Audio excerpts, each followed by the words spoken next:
Chiefs GM Brett Veach pulled off highway robbery, folks. We will explain what exactly Veach cooked up this time in regards to Trey Smith, as well as the rest of the offseason coming up here on this edition of the Kansas City Chiefs Report, powered by Chat Sports. Tyler Jones, your fearless leader, here with you. Thanks for joining us.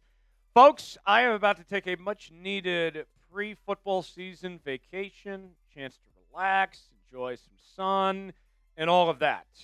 But here's what I'm willing to do. Because training camp is starting while I'm on vacation, I can bring you guys some content even on my paid time off days if we can get 50 subscribers off today's videos. So does that sound like a deal, my friends? I think it does. So subscribe now for free, youtube.com/ChiefsTV. 50 subs, and you will see updates from the pool. Maybe I'll do a video shirtless. Who knows? Subscribe now for free, youtube.com/ChiefsTV. Highway robbery. Brett Veach does it again, folks. This guy is a magician. He's a wizard. Maybe he's got some satanic vibes to him. I don't know. I mean, the guy just pulls stuff out of his ass all the time, and he did it once again with this Trey Smith contract situation, and it really just goes to show how great this offseason has been. We'll do a full recap and kind of give perspective of just how far this team has come in the last couple of months. But let's begin with looking at the contract details for Trey Smith on his new deal. 4 years, $94 million, $23.5 million per year for Trey Smith. That includes $70 million in an injury/virtual guarantee. And this might be the most important thing of all, folks, of this new deal for Trey Smith.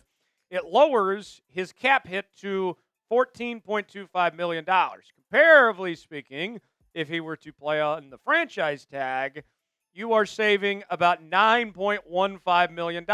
So what does that mean for the Chiefs' overall cap space? Well, it increases it from $11.2 million to now over $20+ million in cap space. We're waiting to see what the official number is, but now you have some breathing room of sorts. And you also made Trey Smith happy in the process as well. He became the highest paid offensive guard in football and also got the most guaranteed money ever for a player at his position. This was a win for the Kansas City Chiefs. I understand it is a lot of money, and some of you are saying they overpaid for him. Well, what the hell were they supposed to do? You weren't going to let him walk, and it didn't do you any favors to let him play on the franchise tag when you could save $9 million against the cap. So I'm just not buying that reasoning. It was the right move for the present, as it made much more sense to lock him up rather than playing him on the franchise tag of lowering that cap number. But it is also an investment in the future. As I have stated on this program that we call the Kansas City Chiefs Report, I believe that Trey Smith is just now entering his prime years, that his best football is still ahead of him at this point, and he is playing at an extremely high level, as is already. Coming off his first career Pro Bowl appearance, a two-time Super Bowl champion, he's come a long way from the days when he was a sixth-round pick at Tennessee and was dealing with those blood clot issues, and that has not carried over at all in his days in the National Football League. And we talk about that season he just had in 2024. The numbers were off the charts in every way you could think. When you talk about his offensive grade of 78.8, his pass block grade of 70.6, run block grade of 80.8, he did everything well. And on top of that, too, we talk about the dependability, how he fell in the trap because of the blood clots and it hasn't been an issue. Yeah, he's only missed one game his entire career. He's been Mr. Reliable, folks. And on top of that, it's not just the fact that he's been out there. His production, we mentioned the PFF grades. Did you know, my friends, Trey Smith has allowed a total of 0 for our Spanish friends, sacks in his career. He is that dude, and he is worth every single penny. How would you grade the Trey Smith contract? I got to go with an A. What do you guys think? It's our pin comment today. Whip out your red pins and let us know what you think. You might get an ad break while the ad's playing. Get your votes in. A, B, C, D, or F. Weigh in and let us know. Now, let's talk big picture for a second here. In Veach we trust. That's been an ongoing theme for a long time, that where there's a Veach, there's a way, that he has navigated these cap situations so well over the years. You go back to John Dorsey when he was the GM of the Kansas City Chiefs and Brett Veach was the assistant GM. You remember why John Dorsey got fired? It wasn't due to talent evaluation. John Dorsey was a very good talent evaluator. He drafted Patrick Mahomes, for crying out loud, but he did a terrible job when it came to managing the cap. They then move on from Dorsey, promote Brett Veach to the GM role, and it was his job to clean up the cap. And you go back to that fantastic Patrick Mahomes contract that he signed and the other deals that were made. He hasn't been perfect. I think there's some regrets with how the Orlando Brown situation was handled or the Jawan Taylor contract. But for the most part, Brett Veach has done an incredible job in his tenure. And I think this offseason in particular, he has put on a masterclass. All right? This should be something that they should be teaching in higher education when it comes to finance classes, of how he has been able to manage all this and make it work for Kansas City. Let's go back in time, take a ride on the hot tub time machine to the beginning of the offseason. The Chiefs entered the offseason with a grand total of $4.8 million in cap space. And we were all sitting here saying to ourselves, what are they going to do? Seemed like Trey Smith wasn't going to get signed. Seemed unlikely that Nick Bolton was coming back either. And were they going to be able to make any moves? Brett Veach was already talking when I asked him at the Super Bowl kind of what your offseason outlook looks like. And he says, well, we're looking at free agency for us being in the draft to fill our needs. He didn't sound too confident. And then we got the news that the cap was going up much higher than anticipated. And Brett Veach immediately said, that puts Trey back in play. Now we have a pretty good chance with Nick Bolton. And they got deals done with both those guys.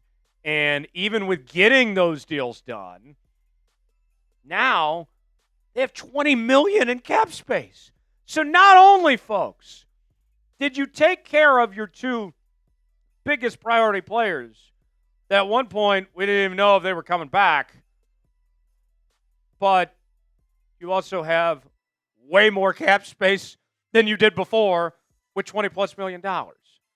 That's incredible.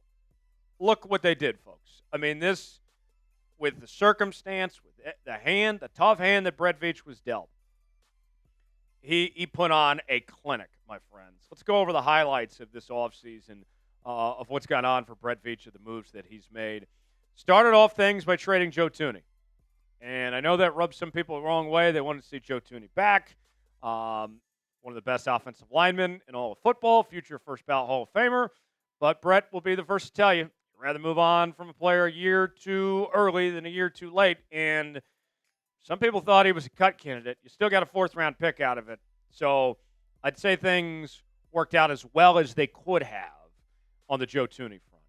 Then Trey Smith, you franchise tagged him initially, which, if he had to play on the franchise tag, that would have been better than not having him at all. But then you still get an extension done within hours of the deadline. That was a big move. Nick Bolton got extended. The de facto leader of this defense is going to be here for a long time. And I think Nick Bolton still has his best football ahead of him. You made a big free agent signing in Jaylon Moore. And I don't know if Jaylon Moore is going to be a starter or if he's going to be a backup or if he moves to the guard spot. Nonetheless, worst case scenario, you have a quality backup in Jaylon Moore and some much needed depth at that position, and it gives you more options to work with. They also signed Elijah Mitchell, brought back Kareem Hunt. It wasn't a bad free agency period at all. And then you drafted Josh Simmons, who is likely going to be your starting left tackle, which was the biggest pick of a very good draft class. When you talk about Omar Norman Lott, Ashton Gelati, Jalen Royals, Jeffrey Bassa, Brashard Smith, a fantastic group. Josh Simmons leading the way. Simmons was thought by many to be the best offensive lineman in this entire draft. and you got him at 32. You went down a spot, picked up some draft capital, and still got the guy you wanted. With all that said, with the circumstance that Brett Veach was presented this offseason, okay, of just not having a ton of cap space, with being on the wrong end, it appeared, of a number of players hitting free agency. Somehow, in some way, shape, or form, this team on paper, entering 2025, a week away from training camp, is even better than last year's squad. And last year's squad went to a Super Bowl. And you look around the rest of the AFC. Is anyone better than the Kansas City Chiefs right now? No. Are teams like the Ravens and the Bills and others good football teams? Of course they are. But there's not anything to say without a shadow of a doubt that they're better than Kansas City. I feel pretty confident saying Kansas City's better than all those teams. And they're better than what they were last year. So now what do you do? Where do you go from here if you're the Kansas City Chiefs? What's the next objective now that you've gotten Trey Smith taken care of? It's paying Trent McDuffie and George Karlaftis. And they've already taken a good step with each of them, with giving them their fifth-year options. And now I expect both of them to get long-term deals as well to be around here for a very long time. 3 Super Bowls later, fantastic moves through the draft and free agency and trades. We talk about the all-time great status that Patrick Mahomes already has achieved, and Andy Reid being one of the greatest ever. I think we need to give Brett Veach his flowers, too. I think we need to be talking about him as one of the all-time greats as well. I mean, maybe his life is being wasted in football. Maybe this guy needs to run for office or run some type of financial firm, because I think the world could use his wisdom and expertise based on how he's navigated things through thick and thin over the years. He's done an incredible job. Is Brett Veach the GOAT, the best GM in football? I think he is. What do you guys think? Type Y for yes, in for no. Way in the comments section. Tell us what you think. For continuing Chiefs coverage, subscribe now for free. YouTube.com/ChiefsTV. I'm Tyler Jones. Thanks for joining us. We'll see you next time.